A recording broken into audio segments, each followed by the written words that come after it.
Hello बच्चों, कैसे हैं आप? आई होप आपको हमारे स्टोरीज की सीरीज पसंद आ रही होगी और आप इन स्टोरीज से जो मॉरल वैल्यू हम देना चाहते हैं उन्हें जरूर समझ रहे होंगे। बच्चों, आपको पता है कि स्टोरी सुनना क्यों जरूरी होता है? चलिए हम आपको बताते हैं। अगर हम स्टोरी सुनते हैं ना तो हमें वो जिंदगी भर के लिए याद हो जाती है और उससे सीखी हुई सीख भी। और ये सारी सीख आप अपनी लाइफ में कितने भी बड़े हो जाएं, कभी भी नहीं भूलेंगे।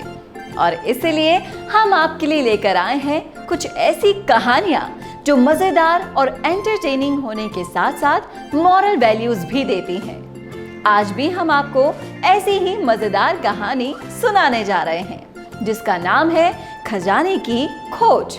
तो चलिए शुरू करते हैं। एक गांव में एक रामलाल नाम का एक किसान अपनी पत्नी और 4 लड़कों के साथ रहता था। रामलाल खेतों में मेहनत करके अपने परिवार का पेट पालता था, लेकिन उसके चारों लड़के एक नंबर के आलसी थे जो गांव में वैसे ही इधर उधर घूमते रहते थे। एक दिन रामलाल ने अपनी पत्नी से कहा कि अभी तो मैं खेतों में काम कर रहा हूँ, लेकिन मेरे बाद इन लड़कों का क्या होगा? इन्होंने तो कभी मेहनत भी नहीं की, ये तो कभी खेत में भी नहीं गए। रामलाल की पत्नी ने कहा कि धीरे धीरे ये भी काम करने लगेंगे। और समय बीतता गया और रामलाल के लड़के कोई भी काम नहीं करते थे। एक बार रामलाल बहुत बीमार पड़ गया। वो काफी दिनों तक बीमार ही रहा। उसने अपनी पत्नी को कहा कि वो चारों लड़कों को बुलाकर लेकर आए। उसकी पत्नी ने ऐसा ही किया और चारों लड़कों को बुलाकर ले आई। रामलाल ने कहा कि लगता है कि अब मैं ज्यादा दिनों तक जिंदा नहीं रहूंगा। रामलाल को चिंता थी कि उसके जाने के बाद उसके बेटों का क्या होगा। इसीलिए उसने कहा कि बेटों, मैंने अपने जीवन में जो कुछ कमाया है वो खजाना अपने खेतों के नीचे दबा रखा है। मेरे बाद तुम उसमें से खजाना निकालकर आपस में बांट लेना। ये बात सुनकर चारों लड़के खुश हो गए।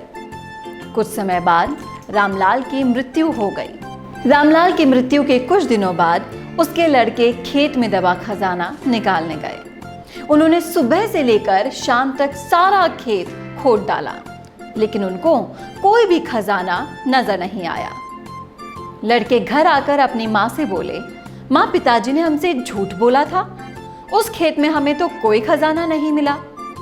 उसकी माँ ने बताया कि तुम्हारे पिताजी ने जीवन में यही घर और खेत ही कमाया है, लेकिन अब तुमने खेत खोद ही दिया है तो उसमें बीज भी बो दो। इसके बाद लड़कों ने बीज बोए और माँ के कहे अनुसार उसमें पानी देते गए। कुछ समय बाद फसल पककर तैयार हो गई, जिसको बेचकर लड़कों ने अच्छा मुनाफा कमाया, जिसे लेकर वो अपनी माँ के पास भी पहुंचे। तब माँ ने कहा कि ये तुम्हारी मेहनत ही असली खजाना है और यही तुम्हारे पिताजी तुमको समझाना चाहते थे। तो बच्चों, आज की कहानी से आपने क्या सीखा? यही कि हमें आलस्य को त्याग कर मेहनत करनी चाहिए। मेहनत ही इंसान की असली कमाई और दौलत होती है। तो दोस्तों, कैसे लगी आपको ये कहानी? अच्छी लगी हो तो इस वीडियो को लाइक जरूर करना और ऐसी ही मजेदार कहानियां सुनने के लिए हमारे चैनल को सब्सक्राइब करना मत भूलना।